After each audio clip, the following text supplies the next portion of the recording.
नमस्कार, एपीएस ट्रॅव्हलिंगमध्ये आपलं स्वागत आहे. सकाळचे बरोबर 5:30 वाजलेले आहेत. 5:30 वाजलेले आहेत आणि आज निघालो आहे उज्जैनला. जवळजवळ 3 महिने आमचं प्लॅनिंग चालू होतं, पण ते प्लॅनिंग काही सक्सेस होत नव्हतं आणि आज तो योग आलेला आहे. आज आम्ही निघालो आहे उज्जैनला आणि ॲक्च्युली आज म्हणजे खरं म्हणजे बाईकवरून काय चाललेलं नाही आहे. मी माझी आपली 4 व्हीलर घेऊन निघालेलो आहे आणि बाईकवरून कुणाकडे बाईक नाही आहे किंवा कुणाच्या घरातले वगैरे सोडायला तयार नाहीत बाईकवरून. ठीक आहे, इट्स ओके. पण बाय कार तरी निघालेलो आहे. चला तर खाली जाऊया, बघूया कोण कोण आहे आज आपल्याबरोबर आज ट्रिपला.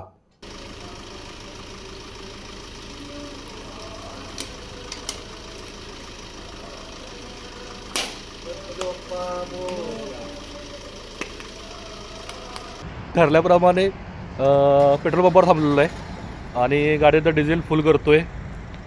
आता बरोबर आहेत सागर, पोपट मामा आणि संग्राम काळभोर. हा, संग्रामला गार लागला काय? संग्रामला गार लागायला लागले.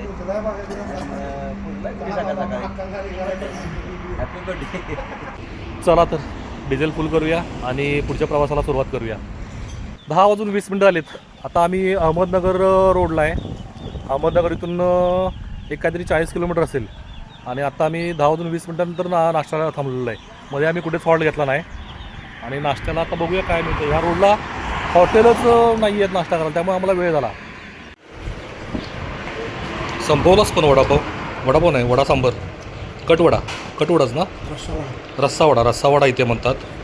आणि मामाने मिसळ घेतलेली आहे. मी पण एक मिसळच मागवलेली आहे. नाही, मिसळ नाही, मी रस्सावडा मागवलेला आहे. चांगली आहे का रे? मस्त मिसळ आहे. काय रस्सावडा छान आहे. ठीक आहे, मी पण रस्सावडाच मागवला आहे. तुम्हाला काय सांग? रस्सावडा. ओके. नाश्ता झालेला आहे आणि या इथे बोर्ड लिहिला वाचला मी. हसत राहा, गाड्यांचा आवाज येत असेल.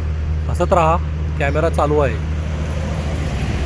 आणि या ठिकाणी पक्ष्यांसाठी त्यांनी मस्त बनवलेलं आहे बघा. झाडावरती त्यांनी असं ते बांधलेलं आहे. पक्षी येत असतील की नाही काय माहीत नाही. पण चला आता पुढच्या प्रवासाला सुरुवात करूया. आत्ताशी आम्ही 198 किलोमीटर आलेलो आहे. 198 किलोमीटर.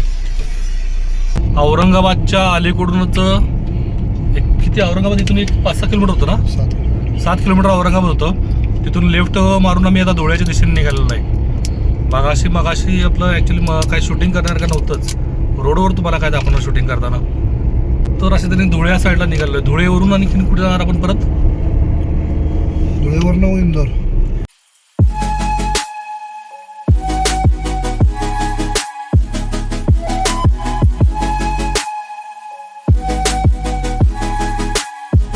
छत्रपती संभाजीनगर पास करून पुढे नंतर की नाही एक कन्नड म्हणून एक गाव आहे. त्या ठिकाणी आता जेव्हा थांबलेलं आहे. त्याजवळ 3:30 वाजलेले आहेत आणि या ठिकाणी बघा ना, छानपैकी एकदम मस्त एकदम कांद्याची शेती आहे. बहुतेक मला वाटतं इथे कांद्याचे बी वगैरे तयार करणार असतील, कारण की त्या कांद्याच्या रोपांना वर फुलं आलेली आहेत आणि त्याचं बी करून विकणार असेल. समोरच शेजारीच एक त्याच्या मस्त गव्हाची पण शेती आहे. डोंगर वगैरे खूप छान. त्या ठिकाणी थांबलो जेवायला. एक साधाच धाबा आहे. ह्या रोडवर म्हणजे वैशिष्ट्य असं आहे की नाही, धाबे वगैरे की नाही एकदम साधे सिम्पल सगळे धाबे आहेत. चला, जेवणाची ऑर्डर दिलेली आहे आणि शेवभाजी आणखीन डाल तडका वगैरे दिलेला आहे, चपाती वगैरे. बघूया आता. छान वाटतं बरं का. पण रस्त्यावरती असं मस्त बसलो आहे हायवेच्या कडेला जेवायला. दाल तडका आलेला आहे. सागर, जेवण कसं आहे? शेवभाजी अजून यायची आहे. शेवभाजी काय वेगळीच काहीतरी दिलेली आहे. कन्नडचा घाट चालवलेला आहे. इथून खालचा व्ह्यू म्हणजे एकदम डेंजरस व्ह्यू आहे. खूपच आपण वर आहोत. इथे काय झालं? बापरे, इथं काहीतरी खड्डा मोठा आहे. खड्ड्यामध्ये आजी पडलेल्या आहेत. खड्डे खड्डा खूपच जोरात आहे हा. खूप मोठा खड्डा आहे. अचानकच खड्डा आहे हा रस्त्यामध्ये. खड्ड्यावरनं गाडी उडली त्या. कसं काय घाटामध्ये एवढा मोठा खड्डा ठेवला काय माहित नाही. बेकार खड्डा एकदम. नमस्कार, APS ट्रॅव्हलिंगमध्ये आपलं स्वागत आहे. रात्री आम्हाला जरा उशीर झाला. आजचा ॲक्च्युली दुसरा दिवस आहे. काल आम्ही कराडवरून निघालेलो होतो, पण रात्री आम्हाला फार उशीर झाला.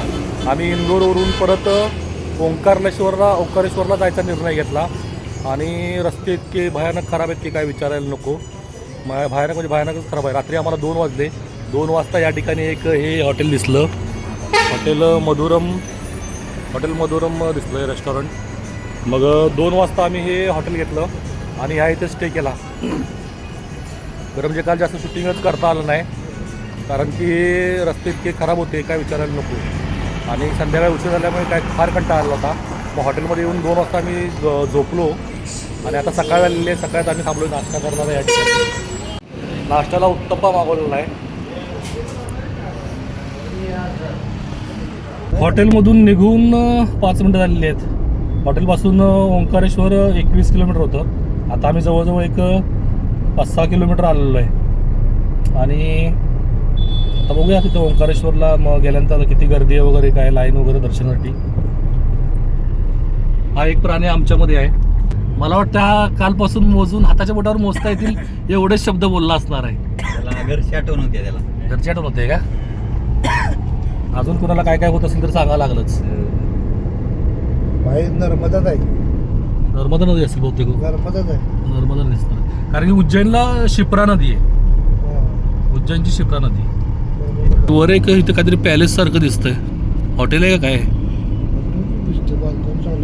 नाही, बांधकाम चालू आहे. हॉटेलच असणार आहे. मी म्हटलं आधी इथे कुठला पॅलेस आहे का झाला.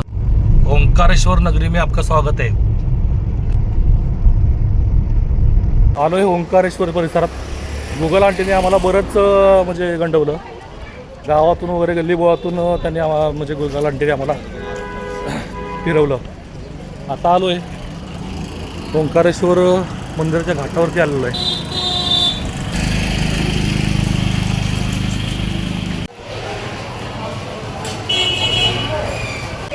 श्री ओंकारेश्वर ज्योतिर्लिंग मुख्य प्रवेशद्वार.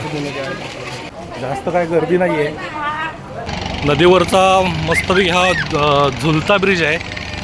सस्पेन्शन ब्रिज हलतोय हा ब्रिज. या ठिकाणी पार्वती मंदिर आहे. आता आलो आहे रांगेतून. बऱ्याच ते राऊंड मारून शेवटी ह्या राऊंडवरती आलो आहे आणि इथे थांबलो आहे. आता बघूया दर्शन आता किती वेळ लागतो अजून काय माहीत नाही. जास्त गर्दी तर नाही आहे. बघूया आता दर्शनाला किती वेळ लागते आम्हाला.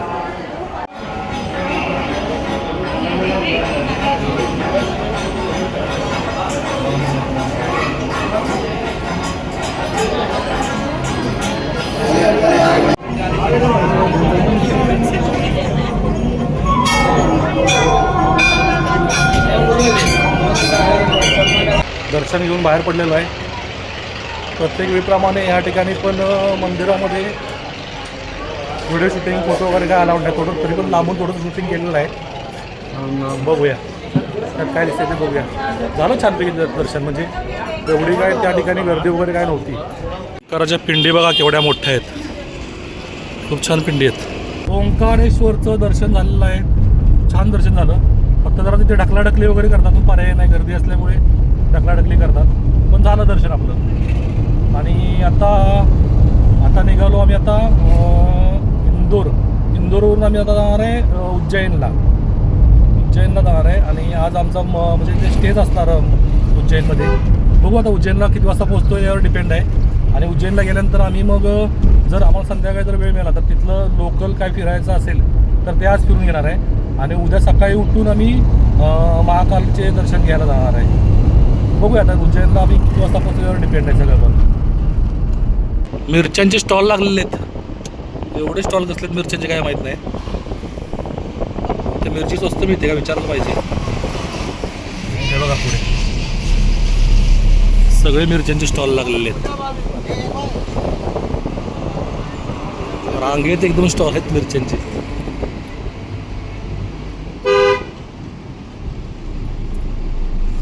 लाल लाल भडक मिरची आहेत रे एकदम सागर. आणि मिरची पावडर वगैरे आणि तिथे बरंच काय काय ठेवलेलं आहे त्यांनी. हळद पण आहे. रात्री उशीर व्हायचं कारण म्हणजे या रस्त्याला घाट तर घाट आहे. कोणीही कुठूनही गाड्या घालतात आहेत. हे बघा खालून पण चालल्या आहेत, समोरून पण गाड्या येत आहेत. काय कोणाला इथे ताळेबेळ नाही ॲक्च्युली. टू व्हीलरवर तर काय विचारायलाच नको, त्यांना तर भानच नाही अजिबात. असे खोळ्या बोड्याचे आहेत की नाही ते रॉंग साईडने ह्या बाजूने येऊन पण गाडी बघा कसा खालतो गेला. एवढे खुळी माणसं आहेत इथली. अरे काय स्पीड ब्रेकर आहेत का मस्करी आहे. उंटावर बसला का वाटायला लागलाय. आत्ता जरा जीव आला कारण की तो आपला जो मगाचा रोड होता तो संपलाय आणि आपण आता मेन हायवेला लागलेलो आहे उज्जैनच्या दिशेने. आता आपण इंदोरमध्येच आहे ना. आता आपण इंदोरमध्येच आहे. इंदोरवरून आता उज्जैनला निघालोय मेन हायवेने. त्यामुळे जरा आता बरं वाटायला लागलंय. उज्जैनला जाण्याच्या रस्त्यावरती मेन हायवेला थांबलेलो आहे मी. आता हा रोड उज्जैनलाच जातोय आणि उज्जैन वाढतो इथून काहीतरी 20 किलोमीटरला असणार आहे. आणि मध्य प्रदेशमध्ये गव्हाची शेती होते हे ऐकलं होतं. आता प्रत्यक्ष बघतोय. तुम्ही पण बघा. हे बघा लांबपर्यंत फक्त गहू आणि गव्हाची शेती आहे. पूर्ण एकदम गव्हाची शेती दोन्ही बाजू रस्त्या हायवेच्या दोन्ही बाजूला आहे. पूर्ण एकदम लांबपर्यंत नुसती गव्हाची शेती आहे. तुम्हाला ड्रोन शॉटने दाखवतो मी गव्हाची शेती. बघा तुम्ही ड्रोन शॉट.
उज्जैनमध्ये पोचलेलो आहे. मगाशी येऊन एक तासभर झाला आम्हाला उज्जैनमध्ये. आणि इथे रूम वगैरे आम्ही शोधत होतो. एजंट वगैरे इथे भरपूर आहेत पण त्यांच्या नादाला न लागता आम्ही स्वतःच जरासं फिरलो या आसपास. आणि बरोबर जो मेन हायवे आहे उज्जैन मंदिराकडे जो जाणारा मेन हायवे आहे त्या हायवेलाच उज्जैन मंदिराचा गेट लागायच्या अगोदरच एक छानपैकी हॉटेल घेतलेलं. लहान हॉटेल आहे पण छान आहे. रूम वगैरे छान आहेत. अशा तऱ्हेने तुम्हाला दाखवतो मी रूम आहेत. हा एंट्रन्स आहे रूमचा. तिथे वॉशरूम आहे. या ठिकाणी वॉशरूम आहे. इथे एक वॉश बेसिन आहे आणि हा एक बेड आहे आणि हा एक बेड आहे. आणि समोरच ही बाल्कनी आहे. ही बाल्कनी आणि हा पूर्ण हायवेचा व्ह्यू आहे. आणि ह्या दिशेला हे उज्जैनच्या मंदिराचा मुख्य एंट्रन्स जो आहे तो आहे या ठिकाणी. छान आहे. रूम छान आहे. हॉटेल छान आहे. खाली गाडी पार्किंग करायला पण जागा आहे. खाली गाडी पार्किंग केलेली आहे. आता थोड्या वेळाने आम्ही फ्रेश वगैरे झालेलोच आहे. थोड्या वेळाने आता आम्ही इथे 9:30च्या दरम्यान, आता 9 वाजलेत, 9:30च्या दरम्यान आम्ही इथे सागर म्हणून एक प्युअर व्हेज हॉटेल आहे त्या ठिकाणी आम्ही जेवण करणार आहे. आणि ह्या व्हिडिओचा शेवट बहुतेक इथेच करेन. जर तुम्हाला माझे व्हिडिओ आवडत असतील तर शेअर, लाईक आणि सबस्क्राईब करायला विसरू नका. जय महाकाल.